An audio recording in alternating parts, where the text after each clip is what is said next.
Right, we're on, running out of power. We are on matter and radiation, question 5. A, part 1. Determine the charge in coulombs of a uranium-239 nucleus.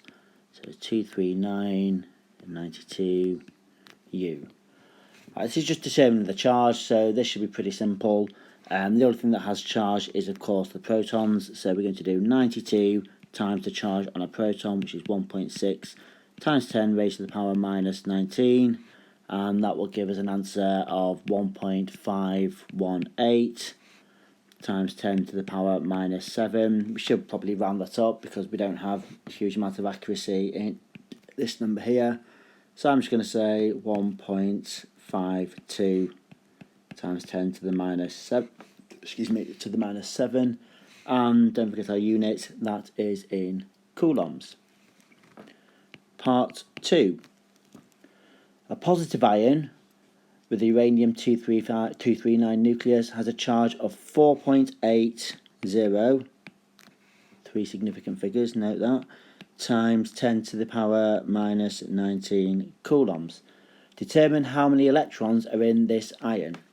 Well, one electron has a charge of minus 1.6 times 10 to the minus 19 coulombs.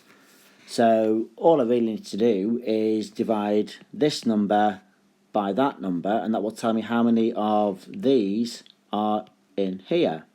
Now, because we've got 10 to the minus 19 on each one of these, I can ignore that. So really just looking at 4.8 divided by 1.6, which is going to give us an answer of 3. If you get questions like this, it should always be an integer. This number is not going to be part of an electron. It's always going to be a full value. So it's going to go 1.6, 3.2, 4.8, etc., etc. Okay, moving on to part B. Get rid of some of this.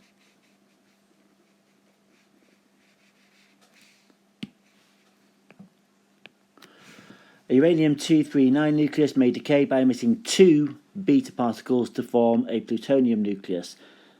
So we've got our 23992 uranium, and it's going to end up as XY plutonium.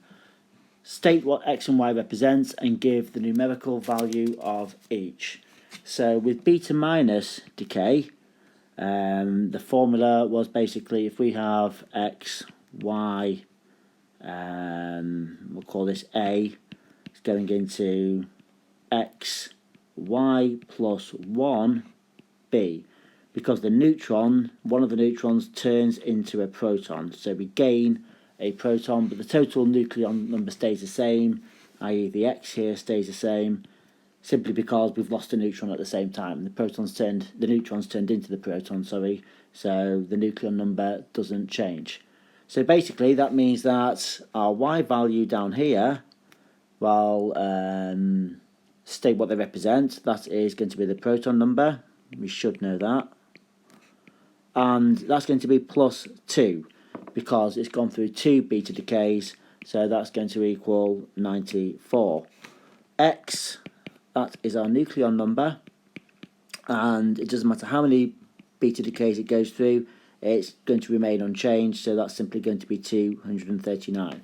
It still keeps the same number of nucleons in beta decay. We're just changing a neutron to a proton. And that is it.